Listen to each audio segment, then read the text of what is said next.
Hello दोस्तों। आज की इस वीडियो में मैं फिर से आपके लिए लेकर आया हूं विदेशी जंगलों की कुछ खौफनाक और डरावनी कहानियां, जिन्हें सुनकर आपके फिर से रोंगटे जरूर खड़े हो जाएंगे।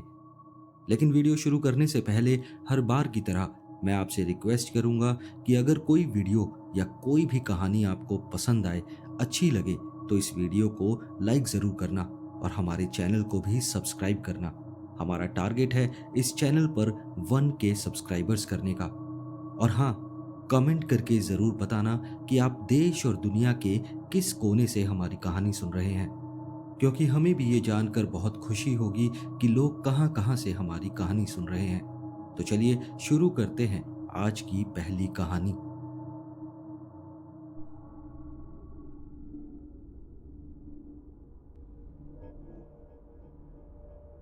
कुछ साल पहले मैं अपनी बीवी और 8 साल की बेटी के साथ जॉर्जिया के जंगलों में कैंपिंग के लिए गया था।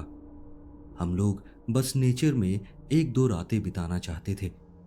जिस जंगल में हमें जाना था, वहां का रास्ता थोड़ा ऑफ रोड था, तो हम लोगों ने अपनी कार को रोड के साइड में खड़ा किया और अपना सामान, अपना टेंट उठाकर जंगल के अंदर चले गए।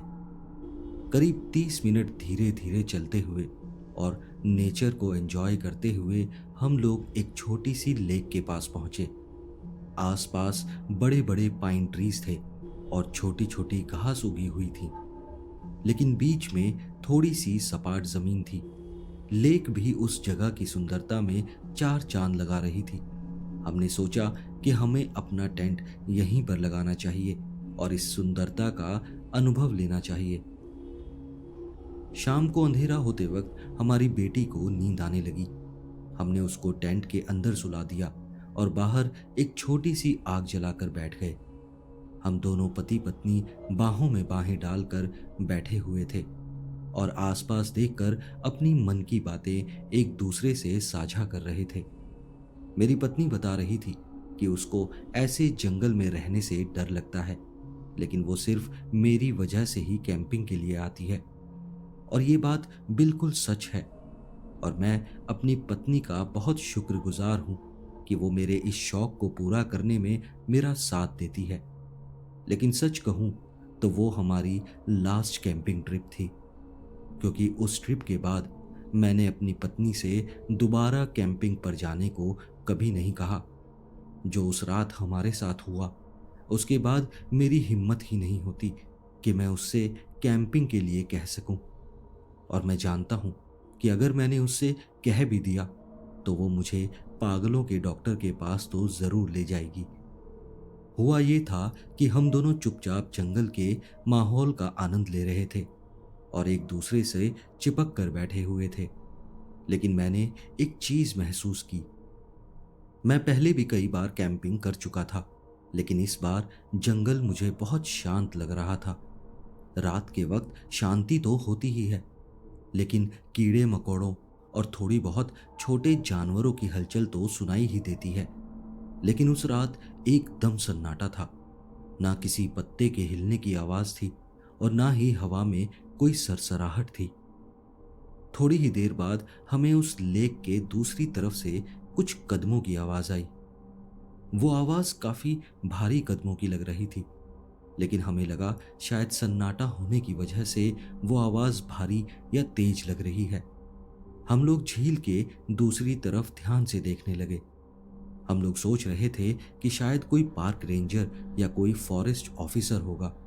शायद वो हमारी कार देखकर हमें देखने आया होगा, या शायद कोई हमें वहां से जाने के लिए बोलने आया होगा।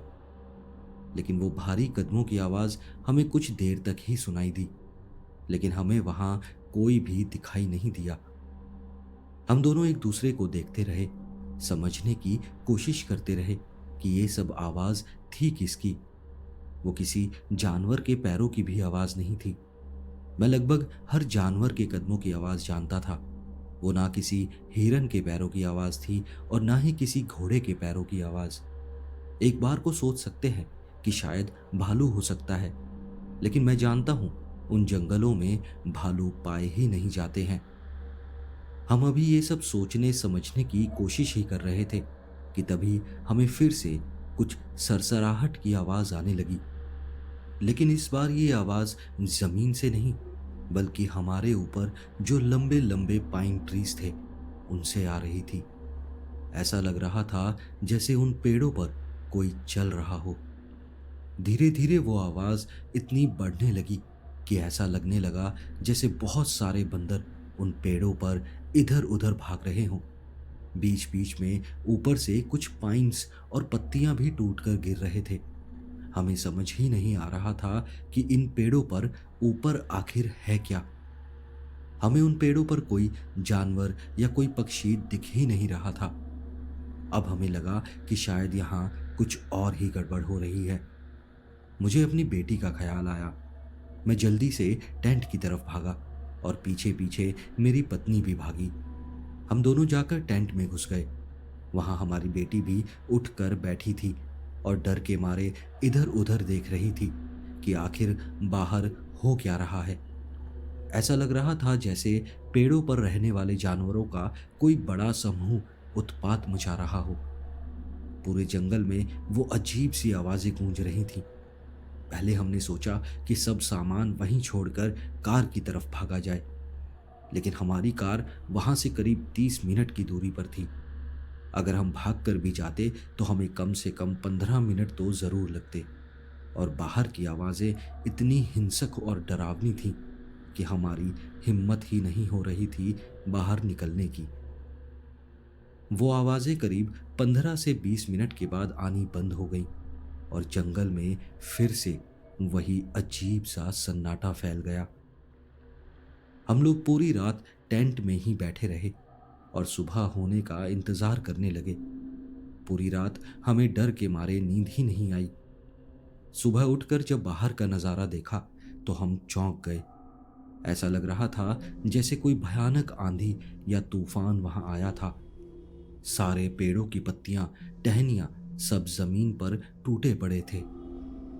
जब हमने पेड़ों को ध्यान से देखा तो ऐसा लगा जैसे किसी ने उन पेड़ों के तनों पर किसी नुकीली चीज से कुछ निशान बनाए हैं, जैसे किसी ने उन पर चाकू से बार बार हमला किया है।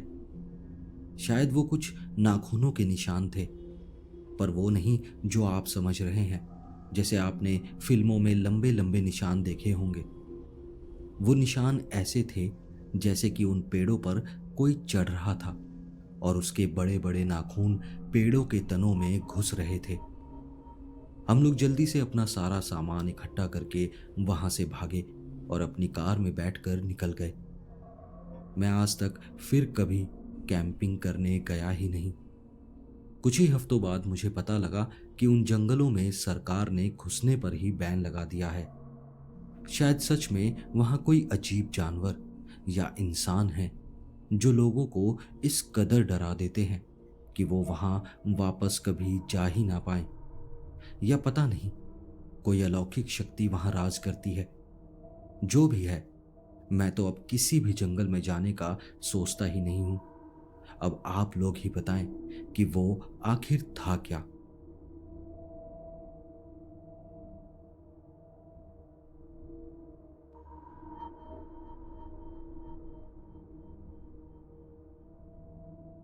ये बात आज से 5 साल पहले की है।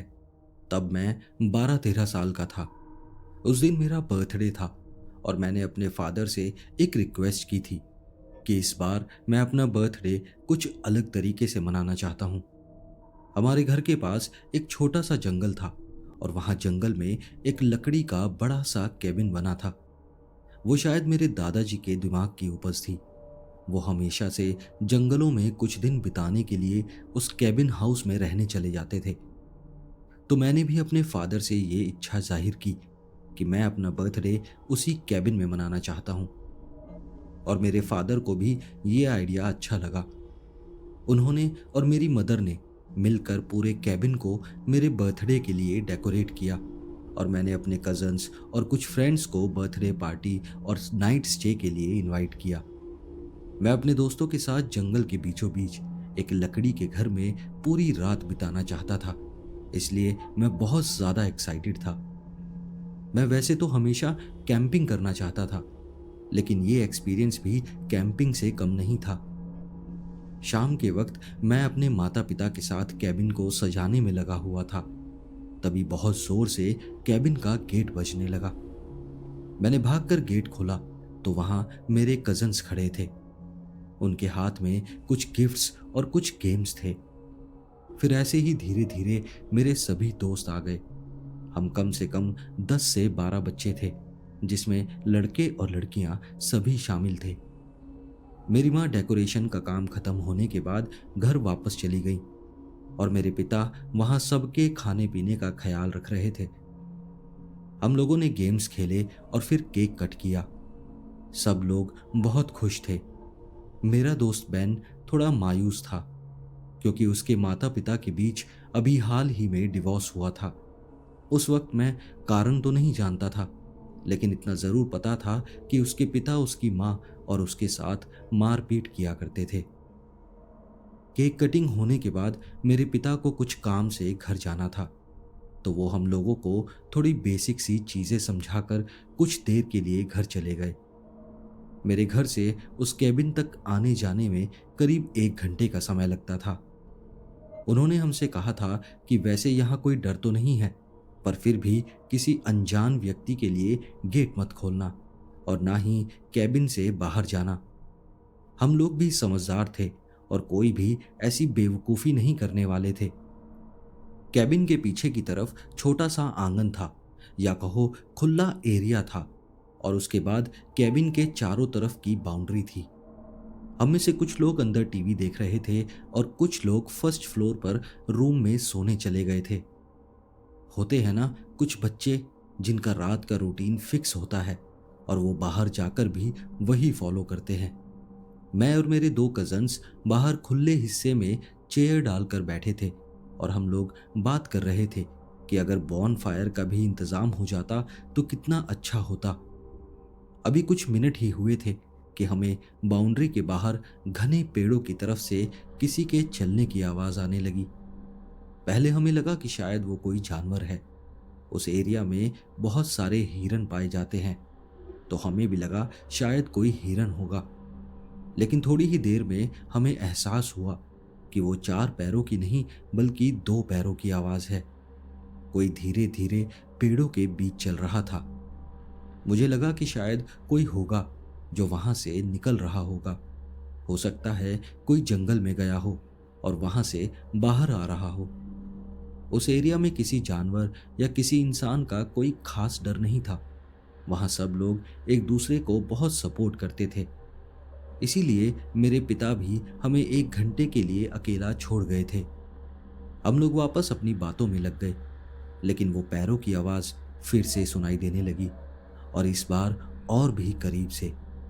फिर हमें लगा कि जैसे वो आवाज हमारे केबिन की बाउंड्री के पास आकर रुकी है। हम लोग ध्यान देकर सुनने लगे कि आगे क्या होने वाला है। मेरे एक कजन ने आवाज लगाकर पूछा कि वहां कौन है, लेकिन कोई जवाब नहीं आया। हमें कुछ गड़बड़ लगी और हम लोग खड़े होकर ध्यान से सुनने लगे। केबिन की बाउंड्रीज ज्यादा बड़ी नहीं थी, लेकिन हमारी हाइट से थोड़ा ऊपर ही थी। हम दूसरी तरफ सिर्फ दीवार के पास जाकर ही देख सकते थे, लेकिन किसी की हिम्मत नहीं हो रही थी बाउंड्री के पास जाने की। तभी दूसरी तरफ से 2 हाथ दीवार के ऊपर आए, जैसे कोई उस तरफ से चढ़ने की कोशिश कर रहा हो। उन हाथों को देखते ही हम लोग भागकर अंदर चले गए। हमने पीछे वाला गेट लॉक कर दिया और वहां से खड़े होकर बाहर की तरफ देखने लगे। उस गेट के ऊपरी हिस्से में शीशा लगा हुआ था, तो हम अंदर से बाहर की तरफ साफ साफ देख सकते थे कि वहां क्या हो रहा है। तभी कोई आदमी दीवार की उस तरफ से कूदकर आंगन में आ गया। उसको देखते ही हम तीनों चिल्लाने लगे। हमारा चिल्लाना सुनकर जो बच्चे टीवी देख रहे थे वो लोग भी हमारे पास आ गए। वो आदमी धीरे धीरे हमारे गेट के पास आया और हमारे पास आकर गेट खोलने के लिए बोलने लगा। वो बहुत प्यार से हमसे बोल रहा था कि बेटा प्लीज गेट खोल दो, मुझे अंदर आना है। अगर वो सामने के गेट से आया होता हम तब भी गेट नहीं खोलने वाले थे, लेकिन वो जिस तरीके से दीवार कूद कर आया था हमें कुछ भी सही नहीं लगा। हम अंदर से मना करते रहे। कुछ बच्चे डर के मारे जोर जोर से चिल्लाने भी लगे। जब काफी देर तक वो हमसे प्यार से बोलता रहा और हम मना करते रहे, तो वो एकदम से चिल्लाकर बोला कि गेट खोलो अभी, वरना तोड़ दूंगा। उसकी ये बात सुनकर हम सभी बहुत ज्यादा डर गए और हम में से कुछ बच्चे इधर उधर भागने लगे। मेरा एक कजन हम सब में बड़ा था। उसने अपना दिमाग लगाया और घर में कुछ हथियार या हथियार जैसा कुछ भी ढूंढने लगा। उसे नीचे कुछ भी नहीं मिला, तो वो ऊपर की तरफ भागा और जाकर इधर उधर ढूंढने लगा। जो बच्चे ऊपर सोए हुए थे, वो भी मेरी कजन की आवाज सुनकर उठ गए और नीचे आ गए, ये देखने के लिए कि आखिर वहां चल क्या रहा था। मेरा दोस्त बेन भी ऊपर ही था और वो जैसे ही नीचे आया, वो बहुत जोर जोर से चिल्लाने लगा और रोने लगा। तभी वो आदमी भी बहुत गुस्से में आ गया और जोर जोर से गेट पीटने लगा। हम लोगों को समझ ही नहीं आ रहा था कि अब करें क्या। तभी उस आदमी ने अपनी कमर के पीछे से एक बड़ा सा चाकू निकाला और उसको दिखाते हुए बोला, बैन, आज मैं तुमको मार दूंगा, बल्कि मैं तुम सबको मार दूंगा। उसके हाथ में चाकू देखकर हम सब जोर से चिल्लाने लगे और इधर उधर भागने लगे। फिर हम में से किसी ने कहा कि ऊपर चलो। हम सभी लोग ऊपर भागे और एक रूम में जाकर उसका गेट लॉक कर दिया। किसी को कुछ भी समझ नहीं आ रहा था कि अब करें क्या। तभी मेरे एक दोस्त ने अपना फोन बाहर निकाला और फिर मेरे कजन ने उस फोन से 911 को कॉल किया। उनको हमने अपनी सारी कहानी बताई। उन्होंने हमें आश्वासन दिया कि बहुत जल्द वो हमारे पास पहुंच जाएंगे और हमसे कहा कि हम किसी के लिए भी दरवाज़ा ना खोलें। मैंने अपने पिता को भी फ़ोन किया और उनको सब कुछ बताया और उन्होंने भी कहा कि वो बस रास्ते में हैं और बस 15 मिनट में पहुंच जाएंगे। तभी हमें नीचे से कांच टूटने की आवाज़ आई।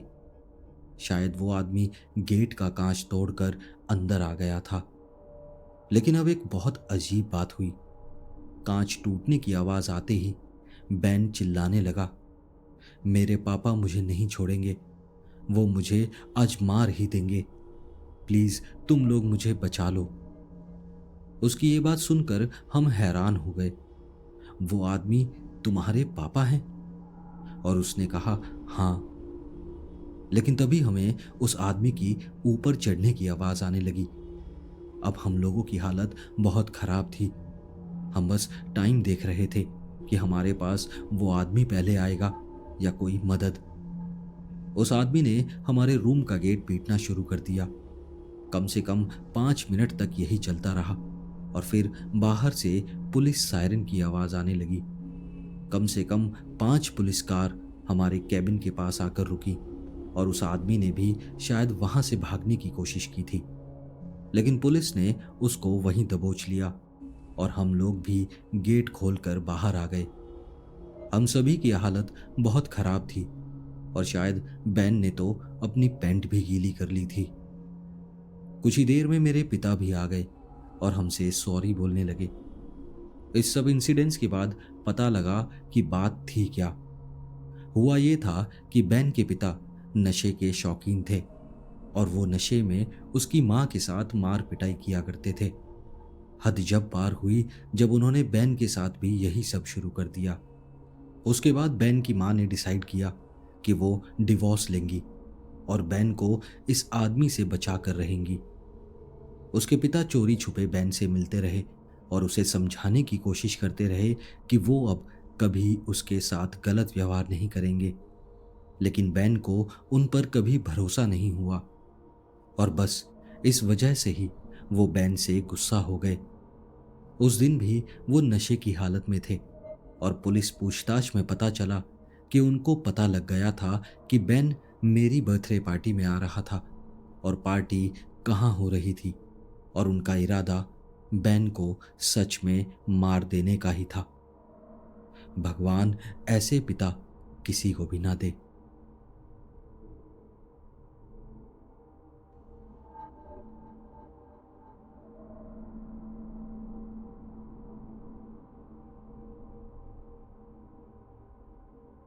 ये कहानी मेरे फादर की है। वो और उनकी फैमिली सक्रिय शिकारी थे और वो लोग अक्सर खरगोश, हिरन, सूअर आदि का शिकार किया करते थे। मेरे फादर को सूअरों के शिकार का एक्सपर्ट माना जाता था। और हाँ, ये भी बता दूं कि ये सब लीगल था। एक बार की बात है जब मेरे फादर सूअरों का शिकार करने के लिए गए थे। सूअर का शिकार करने के लिए सबसे बेहतर वक्त रात का होता है। वो रात को अपने शिकार करने वाली जगह पर जाकर बैठ गए। वो एक छोटी सी मचान थी जो जमीन से करीब 6-7 फुट ऊंची ही थी। उस मचान का ये फायदा होता था कि उतनी ऊंचाई से साफ साफ देख सकते थे कि छोटे जानवर उस वक्त कहाँ हैं और क्या कर रहे हैं। उन्होंने देखा कि कुछ ही दूरी पर कुछ हिरन घास खा रहे थे, लेकिन उन्हें कोई सूअर दिखाई नहीं दिया। करीब 15 मिनट तक वो ऐसे ही उन हिरनों को देखते रहे और फिर अचानक से कुछ अजीब हुआ। वो हिरन एकदम से सतर्क हुए और भाग गए। मेरे फादर को लगा कि शायद कोई उल्लू एक पेड़ से दूसरे पेड़ की तरफ गया होगा या कोई और जानवर कहीं हिला होगा, जिससे डरकर हिरन वहां से भाग गए। वैसे भी हिरन बहुत हल्की सी भी प्रतिक्रिया से बहुत ज्यादा डर जाते हैं, लेकिन उन्हें वहां किसी भी तरीके की कोई हलचल नहीं दिखी। जहां वो बैठे थे वहां से कुछ दूरी पर पेड़ों की एक कतार शुरू होती थी, जहां से घने पेड़ शुरू हो जाते थे। वहीं पेड़ों के बीच उन्हें कोई चमकती हुई आंखें दिखीं। उन्हें लगा कि शायद उनका शिकार उन्हें दिख गया है। उनके पास एक नाइट विजन स्कोप था। उन्होंने अपनी राइफल उठाई और उसके स्कोप से पेड़ों की तरफ देखा, लेकिन फिर जो उन्होंने देखा उन्हें अपनी आंखों पर यकीन नहीं हुआ। वो जो भी कुछ था उसका शरीर इंसानों की तरह लग रहा था। वो अपने 2 पैरों पर चल रहा था और उसके इंसानों की तरह ही हाथ थे। धीरे धीरे वो चीज पेड़ों की कतार से निकलकर खुले ग्राउंड में आने लगी और तब मेरे फादर ने सब कुछ साफ साफ देखा। वो एक बहुत ही हट्टा कट्टा इंसान लग रहा था और उसकी हाइट कम से कम 9 से 10 फीट थी। उसके पूरे शरीर पर बड़े बड़े बाल थे, या आप कह सकते हैं उसके पूरे शरीर पर जानवरों की तरह फर था। ये देखते ही मेरे फादर चौंक गए और उनके दिमाग में बस एक ही नाम आया, बिगफुट। उन्होंने अपने बचपन में उसी जंगल में बिगफुट की बहुत सी कहानियां सुन रखी थी, लेकिन उन्हें उन सब कहानियों पर विश्वास बिल्कुल नहीं था। लेकिन अपने सामने उस चीज को देखकर उन्हें भी लगा कि ये बिगफुट ही है। उस उम्र में मेरे फादर बहुत निडर थे और शायद बिगफुट को देखकर उनके अंदर एक्साइटमेंट आ गई थी। उन्हें लगा कि इससे अच्छा वक्त नहीं होगा सबको ये प्रूफ देने का कि आज भी बिगफुट जैसे जीव दुनिया में एग्जिस्ट करते हैं। उन्होंने अपनी राइफल उठाई और उस पर निशाना साधा और उन्होंने गोली चला दी। गोली चलते ही पूरे जंगल में गोली की आवाज गूंज उठी। उनके कानों में भी वही आवाज गूंज रही थी, लेकिन उस आवाज के साथ साथ एक और आवाज आई, एक दिल दहला देने वाली दहाड़ की। उन्हें लगा कि निशाना सही जगह लगा है और उन्होंने फिर से स्कोप से देखा, लेकिन अब वहां कोई नहीं था। उन्होंने आसपास भी देखने की कोशिश की, लेकिन उन्हें वहां कोई नहीं दिखा। वो थोड़ा सोच में पड़ गए। दहाड़ तो उन्होंने सुनी थी, इसका मतलब गोली भी लगी थी, लेकिन वो ना तो जमीन पर गिरा और ना ही कहीं भागते हुए नजर आया। अब उस रात के अंधेरे में वहां जाकर देखना भी सही नहीं था। वो नहीं जानते थे कि वो जीव अभी कहाँ है। कहीं उनके वहां जाने पर वो जीव उन पर हमला ना कर दे, इसलिए उन्होंने रात भर वहीं बैठे रहने का सोचा और फिर सुबह होने पर वहां देखने के लिए गए कि आखिर हुआ क्या था। जब वो उस जगह पर पहुंचे तो वहां उन्हें खून के कुछ निशान दिखे। वो खून के निशान एक दिशा में जा रहे थे। उन्होंने उन निशानों का पीछा करना शुरू किया। करीब 1.5 घंटे तक वो उन निशानों के पीछे चलते रहे। इसका मतलब उस जीव का काफी खून बह गया था। लेकिन एक पॉइंट पर आकर वो हैरान रह गए। खून के निशान एकदम से गायब हो गए थे और आसपास की मिट्टी भी बहुत अजीब तरीके की लग रही थी। ऐसा लगा जैसे किसी ने जानबूझकर उस मिट्टी को फैलाकर वहां से निशान मिटाने की कोशिश की है। जैसे हम लोग मिट्टी को अपने हाथों या पैरों से फैलाकर कोई निशान मिटा देते हैं, बिल्कुल वैसे ही वो खून के निशान मिटाए गए थे। लेकिन उन्होंने सोचा कि अब उन्हें खून की जगह मिट्टी पर ध्यान देकर आगे बढ़ना चाहिए। लेकिन उनके आसपास की सारी मिट्टी उसी तरह से फैलाई गई थी। वो वहां ये समझ ही नहीं पा रहे थे कि उन्हें किस दिशा में जाना चाहिए। किसी ने बहुत चालाकी से उन्हें गुमराह करने के लिए वो निशान और वो मिट्टी फैलाई थी, और वो काम किसी एक इंसान या कहें किसी एक बिगफुट का नहीं हो सकता। मेरे फादर कई दिनों तक उसी जगह पर जाकर घंटों बैठे रहते थे, पैरों के या और चीजों के निशान ढूंढते रहते थे। उन्हें ये तो पता लग गया था कि बिगफुट सच में होते हैं, लेकिन उनका ठिकाना कहाँ है वो ये जिंदगी भर नहीं पता लगा पाए। मैं तो नहीं जानता कि वो सच में बिगफुट था या उनका कोई वहम था, लेकिन आप लोगों का इस बारे में क्या कहना है, मुझे जरूर बताएं।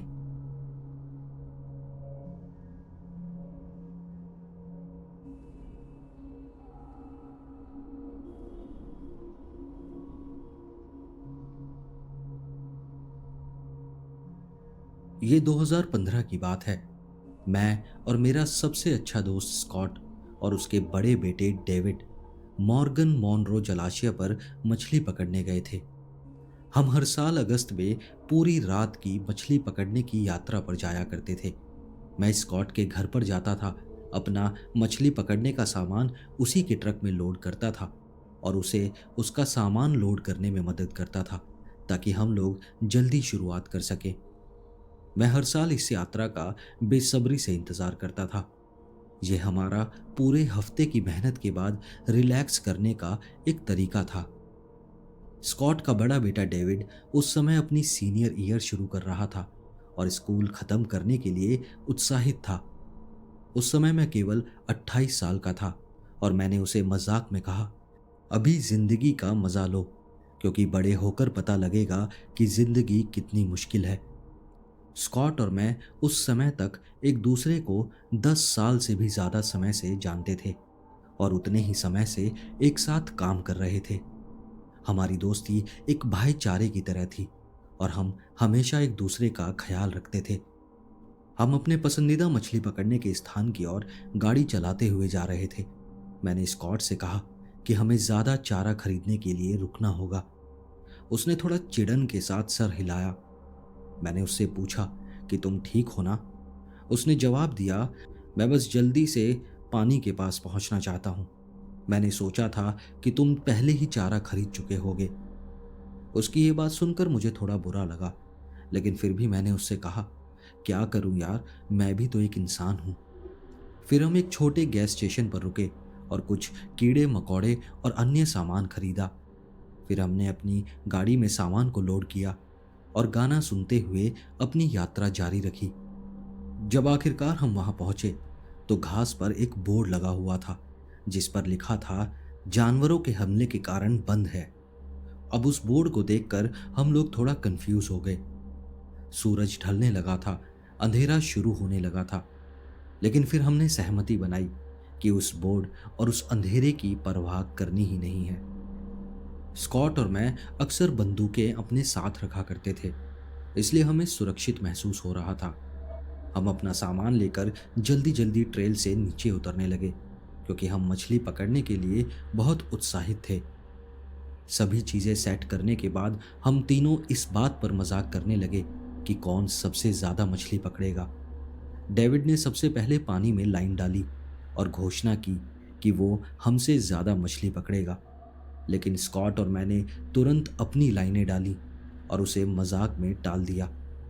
कुछ घंटों बाद हम मजे कर रहे थे और गाड़ियों, लड़कियों और काम की बातों पर बातें कर रहे थे। इसी बीच डेविड खड़ा हुआ और कहा कि वो पेशाब करने जा रहा है।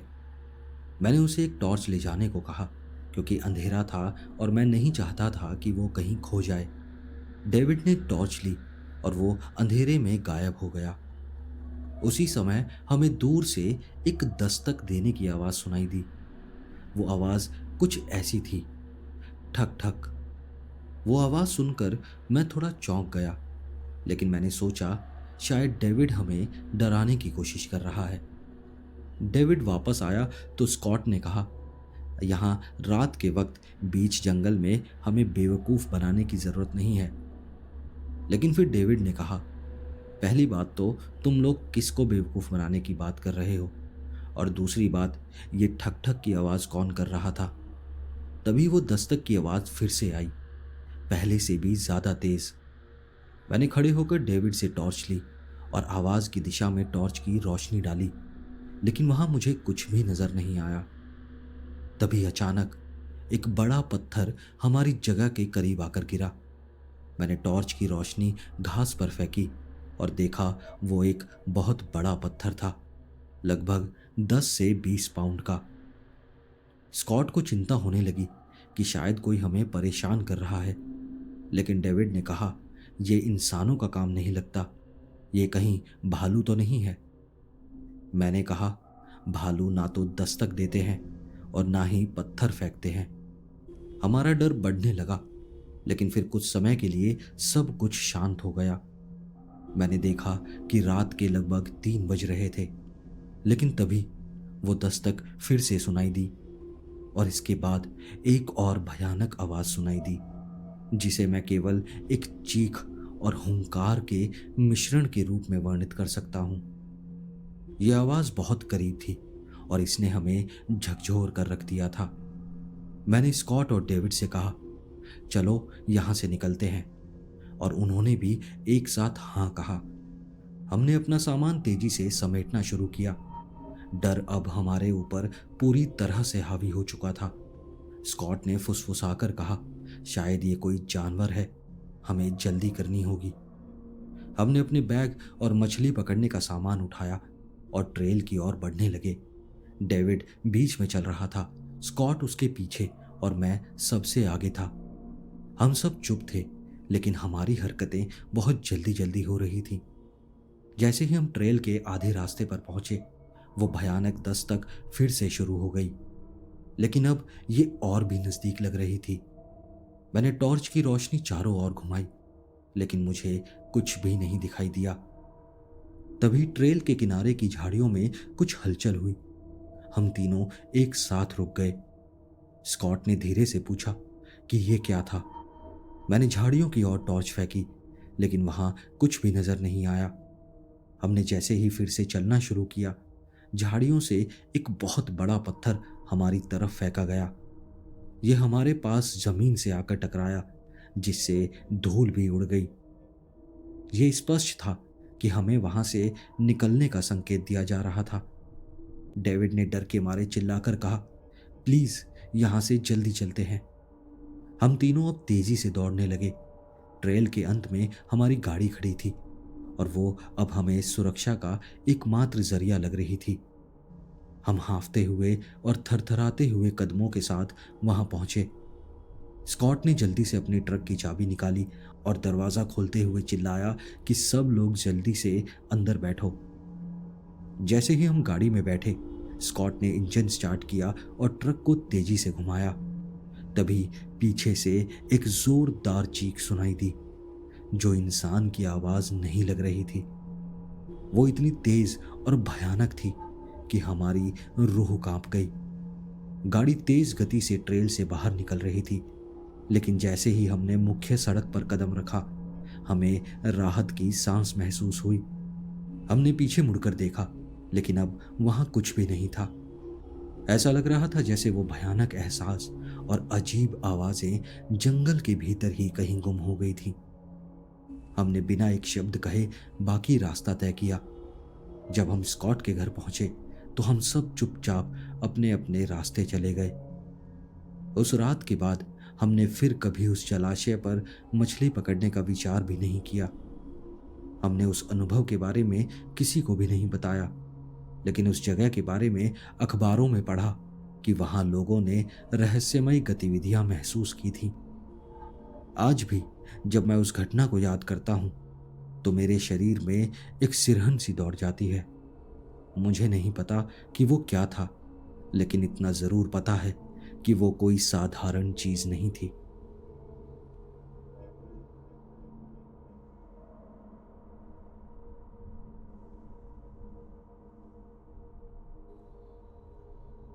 जब ये घटना हुई तो मैं लगभग 18 साल का था। ये घटना रूरल ओरेगन की है। शहर का नाम एल्कटन है। हालांकि इसका कोई खास मतलब नहीं है, क्योंकि शायद आपने इसके बारे में पहले कभी नहीं सुना होगा। इस जगह की आबादी 1000 से भी कम है, और इसमें एक रेस्टोरेंट, एक बार, एक स्टोर, एक पार्क और एक पोस्ट ऑफिस शामिल है, जो इधर उधर फैले खेतों से घिरे हुए हैं। यहाँ कभी कुछ बुरा नहीं होता और हर कोई एक दूसरे को जानता है। उस समय मेरी जिंदगी में मैं काफी आलसी था। मेरे पास नौकरी नहीं थी, कोई कार नहीं थी। मैं अब भी अपनी माँ के साथ रहता था और थोड़ा ज्यादा स्मोक करता था। मेरी अपनी राय में मैं एक सर्टिफाइड लूजर था। मेरा रूटीन था, जब तक मेरा मन करे सोते रहना, उठकर स्मोक करना और फिर वीडियो गेम खेलना। जब इससे बोर हो जाता था तो अपने दोस्त के घर चला जाता था और बाकी रात वहीं बिताता। मैं आमतौर पर वहां रात के 1 बजे तक रहता था। मैं आपको बता दूं कि मैं शहर से 2 मील बाहर रहता था और मेरा दोस्त शहर के अंदर। ये थोड़ी लंबी पैदल यात्रा थी, लेकिन मेरे लिए ज्यादा मुश्किल नहीं थी। ये शायद उस समय मेरी एकमात्र एक्सरसाइज थी। मैं अपने हेडफोन लगाकर पूरी तरह से गानों में खो जाता था, जब तक मेरी यात्रा खत्म नहीं हो जाती थी। ये घटना उन्हीं रातों में से एक रात की है, जब मैं अपने घर वापस जा रहा था। मैं मुख्य सड़क पर चल रहा था, अपने हेडफोन लगाए हुए, और 2 मील की यात्रा पर वाइब कर रहा था। जब मैं पार्क के पास पहुंचा तो मैंने देखा कि पार्किंग में एक कार खड़ी थी। ये थोड़ा अजीब था, क्योंकि आमतौर पर मुझे अपनी इन रातों की पैदल यात्राओं के दौरान कोई नहीं मिलता था। इस समय तक पूरा शहर सो चुका होता था। मैंने इसे नजरअंदाज किया। शायद कोई यात्री होगा या कोई अपनी गाड़ी में झपकी ले रहा होगा। पार्क के पास एक ट्रेल है जो एक नदी तक जाती है। ट्रेल की शुरुआत में एक बेंच है। जैसे ही मैं ट्रेल के पास पहुंचा, एक अजनबी अचानक ट्रेल हेड से बाहर आया। वो व्यक्ति लगभग 40 साल का लग रहा था। उसके पहनावे और चेहरे के हाव भाव को देखकर मुझे लगा कि वो व्यक्ति लगभग 40 साल का होगा। लेकिन एक चीज अजीब थी, वो गॉगल्स पहने हुए था, जबकि रात का 1 बज रहा था। वो मेरे सामने से तेजी से चलता हुआ गया और बेंच पर बैठ गया। वो पूरी स्थिति बहुत अजीब थी। ऐसा लग रहा था जैसे वो लगातार मुझे ही देख रहा हो। शुरुआत में तो मैं डर गया, लेकिन बेवकूफ़ी में इसे नज़रअंदाज कर दिया। मैंने बेंच से थोड़ा दूरी बनाकर चलने का फैसला किया। जब मैं उसे पार कर गया और उसकी तरफ देखा, तो वो अब भी मुझे ही घूर रहा था। मैंने एक हेडफोन निकालकर उससे पूछा, कैसे हो? ये शायद मेरी सबसे बड़ी गलती थी। उसने कोई जवाब नहीं दिया। मैंने तेजी से चलना शुरू कर दिया और अपने घर पहुंचने पर ध्यान केंद्रित किया। उस व्यक्ति ने मुझे अजीब सा एहसास दिया, इसलिए मैंने एक हेडफोन बाहर ही रखा ताकि मैं अपने आसपास के माहौल को सुन सकूं। जब मैं करीब 1/4 मील आगे पहुंचा तो मैंने पीछे मुड़कर देखा, पर वो अब बेंच पर नहीं था। वो अब मेरे पीछे चल रहा था। वो मेरे पास आने की कोशिश कर रहा था। मेरा दिल जैसे रुक गया। मैंने सोचा, क्या सच में वो मेरा ही पीछा कर रहा है? क्या पता वो वहां रहता हो, लेकिन वो कार तो वहीं खड़ी है। फिर ये मेरे पीछे पैदल क्यों आ रहा है? मैंने फिर से पीछे मुड़कर देखा। वो और भी पास आ गया था और अब और तेज गति से चल रहा था। मुझे अपने अंदर फाइट या फ्लाइट का एहसास हुआ। मैंने अपनी गति बढ़ा दी और तेज दौड़ना शुरू कर दिया। पीछे देखा तो उसने भी दौड़ना शुरू कर दिया। मैंने सड़क से हटकर जंगल की तरफ भागने का फैसला किया। टूटी हुई डालियों के ऊपर दौड़ता हुआ झाड़ियों के अंदर जाकर छिप गया और पूरी तरह से चुप हो गया। मैंने उसे अपने पीछे दौड़ते हुए सुना। फिर अचानक सब शांत हो गया। वो शायद ये जानने की कोशिश कर रहा था कि मैं कहाँ हूं। कुछ मिनटों तक यही चलता रहा। फिर मैंने उसे पार्क की तरफ लौटते हुए सुना। मुझे थोड़ी राहत की सांस मिली। मैंने कुछ और मिनट इंतजार किया और फिर चुपके से सड़क पर लौट आया। मैंने सड़क के दोनों तरफ देखा, ये सुनिश्चित करने के लिए कि अब वो वहां तो नहीं है। चारों तरफ कुछ भी नहीं था। मुझे थोड़ी राहत मिली। मैं सोच रहा था कि मैं उससे बच गया हूं। मैं अपने घर की तरफ चलने लगा। अब मैं केवल 1 मील दूर था। मैंने फिर से अपने हेडफोन लगाए और थोड़ा रिलैक्स करने लगा। ये भूलने की कोशिश करने लगा कि मेरे साथ अभी अभी क्या हुआ था। कुछ देर बाद मैंने देखा कि पीछे से एक गाड़ी आ रही थी। जब गाड़ी मेरे पास आई तो वो धीमी हो गई। मैंने ऊपर की तरफ देखा और मैंने सोचा कि ये शायद वही आदमी है। लेकिन ये वो आदमी नहीं था। वो एक स्थानीय लड़का था जिसका नाम ब्रेंट था। वो किसी पार्टी से लौट रहा था। उसने मुझसे पूछा कि लिफ्ट चाहिए क्या। मैंने भी बेवकूफ़ी में बोला कि नहीं, अब तो मैं लगभग पहुंच ही गया हूं। उसने कहा, तुझे पता है कोई तेरा पीछा कर रहा है। मैंने पीछे देखा। वो आदमी अब वहीं था। मैं तुरंत उसकी गाड़ी में चढ़ गया। ब्रेंट मजाक में बोला, शायद मैंने तुझे मरने से बचा लिया। लेकिन वो नहीं जानता कि वो सच बोल रहा था। जैसे जैसे मैं बड़ा होता गया, ये अनुभव और भी डरावना होता गया। उस आदमी के इरादे क्या थे? क्या वो मुझे मारने की कोशिश करने वाला था या क्या वो मुझे अगवा करने वाला था? वो उस जगह पर क्यों था जहां मुश्किल से कोई आता जाता है? उस घटना के बाद मैंने अपने दोस्त के घर देर रात तक रुकना बंद कर दिया। मैंने हमेशा एक हेडफोन बाहर रखना शुरू कर दिया ताकि मैं अपने आसपास की आवाजें सुन सकूं। कोई फर्क नहीं पड़ता कि आप किसी इलाके को कितना भी जानते हो या वो जगह कितनी भी सुरक्षित क्यों ना लगे, आपको हमेशा सतर्क रहना चाहिए।